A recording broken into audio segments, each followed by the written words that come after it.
खेड तालुका खरेदी संघामध्ये गेल्या 50-60 वर्षाच्या कालखंडामध्ये आपल्या हातामध्ये सत्ता होती. 1 इंच त्याच्यामध्ये प्रगती झाली असं दाखवाय.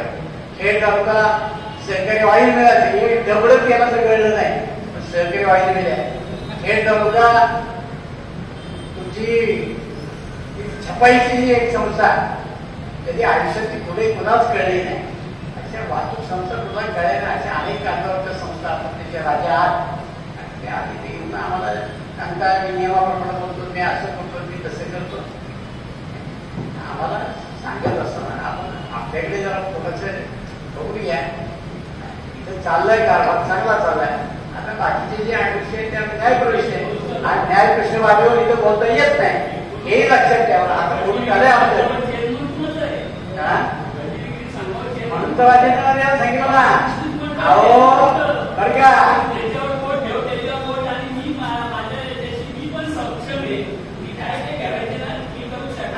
100% सुरुवात झाली. काय आतापर्यंत सहकार्य केलं त्याचे काय उपकार ठेवले?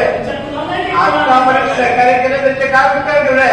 माझ्या लोकांना तुम्ही बोलवायचं आणि आपलं पाप टाकायचं काम केलं, याच्यापर्यंत काही केलं नाही. आणि अंगावर घेण्या वगैरे या मागणी सुटू द्या. या तालुक्यामध्ये 25 वर्षाच्या राजकारणामध्ये अंगावर घेण्या वगैरे सुटून द्या. सर्वसामान्य माणसाचा लोकप्रतिनिधी गरिबांचा आहे. मी चोऱ्या करून मोठा झालो नाही. आणि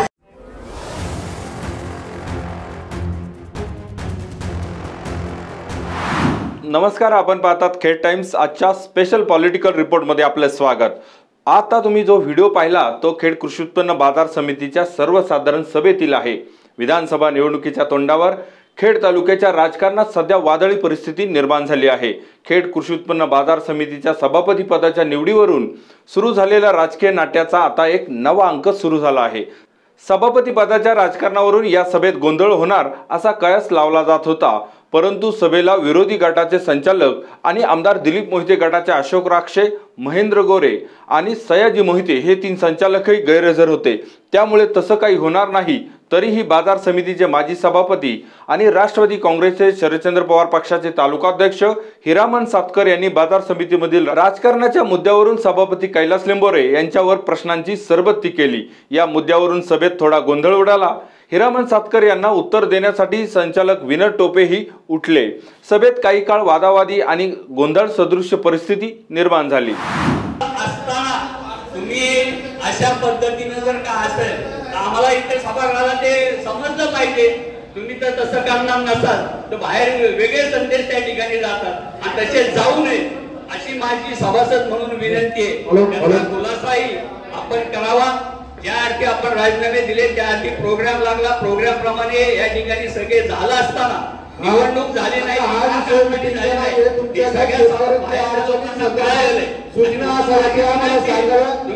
आजची सभा ही वार्षिक सभा आहे आणि सभासदांना पूर्ण बोलायचा अधिकार आहे. तुम्ही जर दाबून मारत असाल सूचना करा नाही. विषय मार्केट कमिटीचे संबंधितच विषय मांडला. तो वेगळा विषय वस्तुस्थिती चालू आहे त्याच्यावर प्रकाश टाकणं आमचं सभासदांचं काम आहे. तुम्ही असं आम्हाला सांगायचं. या सभागृहाचा दिशाभूल करत असाल तर सभापती ते मला मान्य नाही. तुम्ही अशा पद्धतीने भाषणबाजी नाही आम्ही करायला आलो. आम्ही संस्थेच्या हिताच्या दृष्टीने प्रश्न मांडायला आलो. त्यामुळे तुम्ही असं आम्हाला काही सूचित करायचं नाही. मी तुम्हाला पहिल्यापासून सांगतोय, तुम्ही आजपर्यंत आम्ही सांगितलं चांगलं काम करताय, चांगलंच करताय. आम्ही चुकीचं म्हणलंच नाही. संस्थेच्या हिताचं आहे, अगदी हिताचं आहे. पण ज्या पद्धतीने राजकारण या ठिकाणी आणि बाहेर चाललंय ते आम्हाला अजिबात मान्य नाही. ही सगळ्या शेतकऱ्यांची संस्था आहे. अशा पद्धतीने शेतकऱ्यांचा प्रश्न मांडण्यासाठी आता आपण सगळ्या ठिकाणी विभाग सभा ठेवलेली, तुम्हाला बोलायला प्रत्येकाला संधी दिलेली. मग त्यांनी फक्त त्याच्या ज्याला संधी दिली त्याने त्याचे प्रश्न मांडायचा आणि त्याने गप्प बसावं. तुम्ही सांगा आम्हाला आम्ही चुकीचं बोलतो आम्ही त्याला उत्तर उत्तर द्यायला चार्जेस त्याला पट्टा थोडं ऐकून मी घेतलं पाहिजे. ऐकूनच घेत नाही. चुकीचं काय ते सांगा ना. शेतकऱ्यांच्या आम्ही सांगितलं ना चांगलं काम केलं. आता त्याच्यावर बोलायचं झालं तर तुम्ही आता हा इकडे शेतकऱ्यांचा माल घेता. ऐका माझं, ठिकाणी वाहतुकीची काय अडचण होती, त्याच्यावर काय नियंत्रण केलं सभापती, आता या विषयावर आम्ही त्याही विषयावर बोलू ना. तुम्ही असं नका सांगू, आम्ही संस्थेच्या हिताच्या दृष्टीने बोलतोय. तुम्ही आम्हाला असं चुकीचं काही प्लीड करू नका. आणि जे काम आम्ही मागच्या वेळेस सूचना केल्या त्याचा आदर करून तुम्ही ते अंमलात आणलं, त्याचे आम्ही स्वागत करून तुम्हाला धन्यवाद देतो. पण याचा अर्थ असा नव्हे की संस्थेच्या कामकाजामध्ये आम्ही दखल द्यायचं नाही. आम्ही या ठिकाणी पदाधिकारी म्हणून काम केले. तुमच्या सूचना सूचनेला मी 100% नका. राजकारणाचा विषय काढू नका. शेतकऱ्यांचा आव्हान सगळ्यांनी आलेलं आहे. आम्ही बाहेरच्या राजकारणाबद्दल बोलतच नाही, आम्ही संस्थेच्या हिताच्या दृष्टीने चाललेल्या राजकारणा संदर्भात बोलतोय. तो विषय वैयक्तिक माझा आहे. राजीनामा दिला नाही दिला तो वैयक्तिक विषय माझा आहे. हा तो वेगळा विषय आहे. हा शेतकऱ्यांचा विषय. आपण काय असेल मार्केट सांगा पुढचा विषय घ्या. सूचना दुसरं कोणाचं आहे का? सभेच्या शेवटी आमदार दिलीप मोहिते हे बोलण्यासाठी उभे राहिले. आतापर्यंत घडलेल्या राजकारणावर आणि सभेत झालेल्या गोंधळावर ते काय बोलणार याकडे उपस्थितांचं लक्ष लागलं होतं. सभेच्या सुरुवातीला त्यांनी खरेदी विक्री संघाच्या कामावरूनही हिरामन सातकर यांना चांगलंच डिवचलं. त्यानंतर सातकरांनी त्यांना प्रत्युत्तर दिलं. दोघांमध्ये शाब्दिक चकमकही उडाली. आमदार दिलीप मोहितेंनी यानंतर हिरामन सातकरांच्या कर्तृत्वाकडे बोट दाखवत त्यांना आपण केलेल्या विकास कामांचा पाडा वाचून दाखवला. मी काय चोऱ्या करून आमदार झालो नाही, माझ्या नादाला लागायच्या भानगडीत पडू नका, तुम्हाला सभापती पण या पठ्ठ्यानं केलं, अशा शब्दात त्यांनी हिरामन सातकरांना चांगलं सुनावलं. आम्ही कायद्याची लढाई लढतोय, तुम्हीही कायद्यानं लढा, असा इशाराही त्यांनी यावेळी दिला.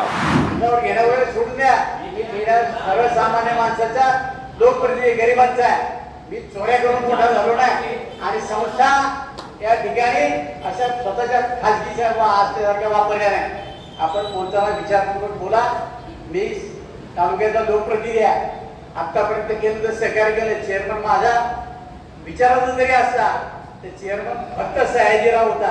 आहेत विलास कापरे इथं बसले किंवा राजाराम लोखंडे येते, त्याच्या पलीकडे काय नाही. आणि पत्ता सुद्धा त्या विचाराला मिळाला नाही. आणि 75 वर्षाचा माणूस त्या ठिकाणी आज तुमचा मॅनेजर आहे. 65 वर्षाचा माणूस तिथं तो आणि रिटायरमेंट सुद्धा मिळते खरेदी विक्री संघात. तुम्ही आम्ही सांगताय कशाला आम्हाला 90,000 रुपये पगार सगळा अख्खे संघ भाड्याने दिला. ते भाडं फक्त पगारावर तुम्ही खर्च करताय. तुम्ही काय सांगता, कधी बोलायची असं हिंमत होती तर तिथं बोलून दाखवायला पाहिजे होतं की चुकीचं चाललंय म्हणून. कशाला तुम्ही सांगता? इथं तुम्हाला वाटलं की इथं आता भोळे सगळे लोक आपलं ऐकतील. आता ते राहिलं नाही. कालच त्या ठिकाणी प्रशासक नेमला. अजून काय काय निघतं ते बघा. काय सांगेल तुम्हाला सगळ्या गोष्टी उत्तर. हिंमत झाली ना 50-60 वर्षाच्या कालखंडात तिथं बोलायची आपली. तुम्ही काय आमच्याकडे इथे येऊन बोलता? 1 रुपयाचं इथं भ्रष्टाचाराचं दाखवा. केलं तर काम केलं, इथं रक्त चोखलं आणि काम करून दाखवलं तालुक्यामध्ये. आज एवढे मार्केटमध्ये पायाला माती लागत नाही. एवढं मोठं शेड त्या ठिकाणी बांधायचं काम सुरू केलंय. इथं गाड्या बांधायचं काम सुरू केलंय. मागच्या बाजूला शेड बांधायचं काम सुरू केलंय. आणि तिथे लागणारं पाणी सुद्धा देखील पोचेमुळे तिथे आलेलं आहे. स्वच्छतागृह देखील पोचेमुळे आलेली आहे. या सगळ्याला मंजुऱ्या दिली, पोचे दिला म्हणून आज मार्केट कमिटीचा हा ग्रोथ वाढलाय. आपोआप वाढला नाही. ठीक आहे, काही कमी असते एवढ्या मोठ्या कारभारात होत असेल. याचा अर्थ तुम्ही आता कुठेतरी उशीर आले. मी तालुक्याचा लोकपर्यंत माझी वाट बघत होते. ट्रॅफिकमध्ये मी इथं अडकलो होतो, परत दुसरीकडे यावं लागलं. मग समजून घेण्याची तरी भूमिका असली पाहिजे ना. आपण किती नियमात वागलोय आतापर्यंत आयुष्यामध्ये? कशाला दुसऱ्या नियम सांगताय? आपण नियमात वागलो असेल तर सांगा ना. कधीच आयुष्यामध्ये आम्हाला मी तालुक्याचा लोकप्रतिनिधी आहे. नियमाप्रमाणे खरेदी विक्री संघ असलेल्या माझ्या सगळ्या संस्थाला मला बोलवाय. कधी दिले आमंत्रण, कधी बोलवलंय. तरी आम्ही म्हणायचं विलास कापूर सांगायचं आपल्याला जुळून घ्यायचंय. घेतलं जुळवून. राजाराम लोखंडे सांगायचं घ्या जुळवून घ्यायचं. आणि तुम्ही आता आम्हाला अक्कल शिकवताय काय? माझ्या नाती लागेच्या भानगडी पडू नका आणि मला अंगावर घ्यायचं. नवीन झालंय का? किती वेळा अंगावर हे मला चांगलं माहिती आहे. मला काही फरक पडत नाही. मी सर्वसामान्य माणसाचा सर्वसामान्य कार्यकर्ता. मला किती भय गोष्टी काढून टाकल्या. ज्या दिवशी होईल त्या दिवशी काय तुम्ही करा, फक्त मारून टाकला. याच्या पलीकडे काय करा, आणखी दुसरं काय करा. नाहीतरी कित्येक तरी असे तुम्ही संपवले. आणखी दिली मोहितचा नंबर लागले. याच्या पलीकडे काय तुम्ही या धमक्या बिमक्या याच्या मार्केट पडू नका. काम चालू सुरळीतपणाने चालू द्या. आम्ही कायद्याची लढाई लढतो, तुम्ही कायद्याची लढा. याच्या पलीकडचा दुसरा विषय येत नाही. माझी सगळ्या जमल्या सभासद बंधू भगिनींना विनंती राहणार आहे की आज अतिशय खेळीमेळीच्या वातावरणामध्ये कुणाचा विरोध असं काही कारण नाही. विषय तशा पद्धतीचा आहे किंवा एक माणूस उठणार अख्ख्या सभेचा रंग बदलून टाकणार आणि काहीतरी आपण केलं धडके दाखवतो, काय केलं तू केले आमच्या अख्ख्या सगळ्या तालुक्याला माहिती नाही, कशाला बोलायला होतं, कधी वाचायला होतं आम्हाला. आपण आपल्या हिशोबात राहा, आपल्याला सुद्धा सुरुवात कधी या पट्ट्याने दिली पुढच्याने केली हे विसरू नका. बाजार समितीच्या उपसभापती पदासाठी सुरू असलेल्या राजकारणावरही मोहिते चांगलेच भडकले. सत्तांतर करण्यासाठी विरोधकांच्या गोटात जाऊन बसलेल्या 3 संचालकांचाही त्यांनी चांगलाच समाचार घेतला. जे पळून गेलेत त्यांना जागा दाखवणार आजचा सज्जड जमही त्यांनी यावेळी भरला. सगळ्यांना सभापती केलं, त्यांनी कोणत्यामध्ये कधी म्हटलं नाही की मला सभापती करा. सगळे संचालक म्हणत होते की आम्हाला तुम्ही सभापती म्हटलं मला नाही लागली, माझ्यावर पाठी तरी चालेल, त्यांना सभापती करण्याकरता. आज गेलेत काही त्यातल्या काही लोक तर संचालक पदावर राहू सुद्धा शकत नाही, आणि ज्याला जागा दाखवली नाही ना मला दिली पुढचे म्हणतात. त्यांनी सुद्धा ध्यानामध्ये ठेवावं. आज तुम्ही त्याच्यात बसत नसताना सुद्धा त्या ठिकाणी बसवलं, त्यावर दुर्लक्ष करा. आणि आज ठीक आहे काही गोष्टी घडल्या असतील, कशामुळे घडल्या तालुक्यातल्या जनतेला चांगल्या पद्धतीने माहिती आहे.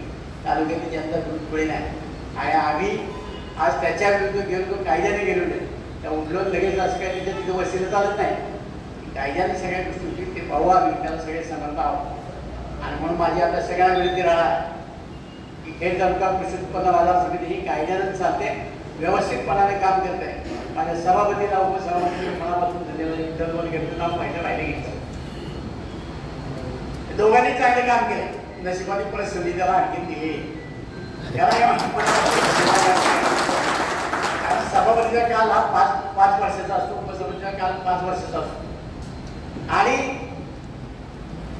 ठरवलं आम्ही ठरवलं होतं याच्यामध्ये की दुसऱ्याला संधी द्यायची, ज्याला संधी द्यायची तेच पळून घ्यायची. आणि आता तिथे आखलीचे दारे तुमचं काय सांगायचं आपल्याला, आपण कसे तिथं संचालक झाला तर आपलं अख्खे जीवन कसं आहे आम्हाला चांगलं माहिती आहे. कशाला आपल्या आधी लागतंय. आयुष्यामध्ये तुम्हाला जेवढी मदत दिली कुठली केली तुम्ही केली नसेल. आता इथं पुढच्या काळात बघू काय होते ते. आता बाजार समिती नियमातच चालणार. व्यापारी, कर्मचारी आणि बाजार समितीशी संबंधित प्रत्येकाला आता नियमात ठेवा असा आदेशच मोहितेंनी यावेळी सभापतींना दिला. आता कोणाच्या चुकीला माफी नाही असं म्हणत मोहितेंनी विरोधकांच्या टीका टिप्पणीला सडेतोड उत्तर दिलं. परंतु माझी आपल्या सगळ्या सभासद वैद्य राहणार आहे, थोड्याफार व्यापाऱ्यांच्या बरोबर त्याला सांगितलं मी आता सगळ्या त्या कर्मचाऱ्यांना सांगतो, आजपर्यंत तुम्हाला माणुसकीच्या दृष्टीने खूप माफ केलं. इथनं पुढं सभापती कर्मचारी असू दे किंवा व्यापारी, कारवाई म्हणजे कारवाई परत माघारी घ्यायची नाही. आणि बोलणाऱ्यावर सुद्धा कारवाई केली होती. यालाही मी सांगतो की आता पोटभाडी करू हा विषय संपला. आजपासून उद्यापासून पोटभाडी यांनी त्यांनी पोटभाडी करू ठेवली त्याचा विषय संपला. आणि ज्यांनी दुसऱ्याला काय भाड्यात दिले आपल्या सगळ्यांना माहिती, त्यांचाही विषय संपवा. काय करायचं त्याला घेऊन त्या कायद्याने काही फरक पडत नाही. बाद झाला आपण आतापर्यंत सगळ्यांना मार्केट कमिटी चालवत जाईल हे भूमिका ठेवली, पण व्यापाऱ्यांनी ही सुद्धा भूमिका घेता कामा नये. तुमच्या सगळ्यांच्या मागे आम्ही काय राहिलो, एकेकाने गाळा एकाच्या नावावर करतो दुसरा. अरे ही कुठली पद्धत, गाळा तुमचा आहे आणि तुम्ही 3-3 भाडे करून समोर ठेवला, तुम्ही आम्हाला देताय काय, तरी तुमचं आम्ही सगळं खपून घेतलं. आता चालणार नाही म्हणजे नाही, वाटतं ते होत्या कायद्यानं सगळ्या गोष्टी करायच्या. एवढी सांगतो कर्मचाऱ्यांना सुद्धा, तुम्ही जर कायद्याचा वापर केला तर पाळला आहे, जे कर्मचारी चुकीचे असतील त्यांना घरचा रस्ता दाखवला जाईल, एवढी लक्षात ठेवा. आणि मग तो कुणाच्या वशिलेचा आहे तर कुणाचा आणखी पुणे अजिबात चालणार नाही. बोले सगळे कायदे काय फरक पडत नाही. तुम्ही आता विषय काढला म्हणून या गोष्टी या प्रश्न एकही मोठे पोट भाडे घेऊन त्या ठिकाणी व्यवसाय चालणार नाही. सगळेच पोट भाडे घेऊन तिथं उचकून द्या. जो काम करणार आहे कष्टानं आज्ञाचा थोडा आपल्याकडे लाईन लागलेली आहे त्या ठिकाणी लायसन करतात त्यांना देऊ आणि त्यांना गाड्या चालवायचं. त्यामुळं इथनं पुढच्या कारखान्यामध्ये चुकीचं करणाऱ्याला माफी देऊ नका, एवढीच माझी आपल्या सगळ्या संचालक मंडळाच्या वतीने विनंती आहे. आता सभापती चांगलं तोंड बांधलेले आहे तुमचं. आता तुम्ही सातत्यानं मागितलं नाही आपण हे संपू टाकू ते संपू टाकू हा विषय म्हणून तो मिटवण्याच्या पद्धती जे असते ना त्यांना जाणीव राहिले नाही किंवा आपल्याला आपल्या सगळ्या चुका माफ करून या ठिकाणी सगळ्या प्रकारच्या सुविधा देण्याचं काम त्या ठिकाणी केलं. मार्केटचा चेहरा मोहरा बदलण्याचं काम केलं. आणि तुम्ही आता फक्त आमच्याच चुका घ्यायचा आहे, एकाने सांगितलं की पहाटेच्या गाड्या येतात त्याचं चलन होत नाही, पहाटेच्या गाड्या येतात त्याचं वजन होत नाही, बेकायदेशीर व्यापार त्या ठिकाणी चालतो. यांची काय बाकीचे डोळे लागले का काय, यांना कळत नाही. आणि तुम्ही काय करायचं नाही. सभापती तुम्हालाही सांगतो, सगळ्यांनी लक्ष द्या, सगळ्या संचालकांनी हे जे बेकायदेशीर जे कृत्य चालू असेल थांबवा ते आता, त्यालाही कळू द्या की चुकीचं केलं की काय होतं ते. आजपर्यंत नको वाद अशा प्रकारची भूमिका घेतली, पण आज मात्र कायद्यापासून काम करायला सुरुवात करा एवढीच विनंती तुम्हाला सगळ्यांना निमित्ताने करतो. आपण सगळेच कृषी उत्पन्न बाजार समितीच्या मीटिंग करता आलेला, वार्षिक सर्वसाधारण करता आला, सगळ्यांचं स्वागत करतो. पत्रकार मित्रांचं सुद्धा स्वागत करतो. आज पत्रकारांना मुख्य बातमी झाली त्यामुळे त्यामुळे आपलाही आभार मानतो. पहिल्यांदा काही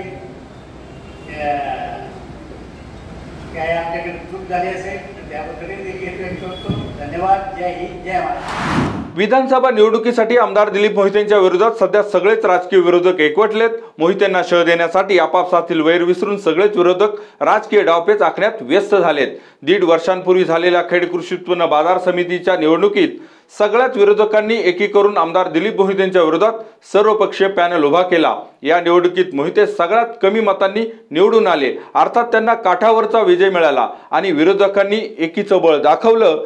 आता सभापती पदावरून सुरू असलेल्या राजकारणातून मोहितेंच्या विरोधात आपली ताकद दाखवण्याचा प्रयत्न विरोधकांनी सुरू केला आहे.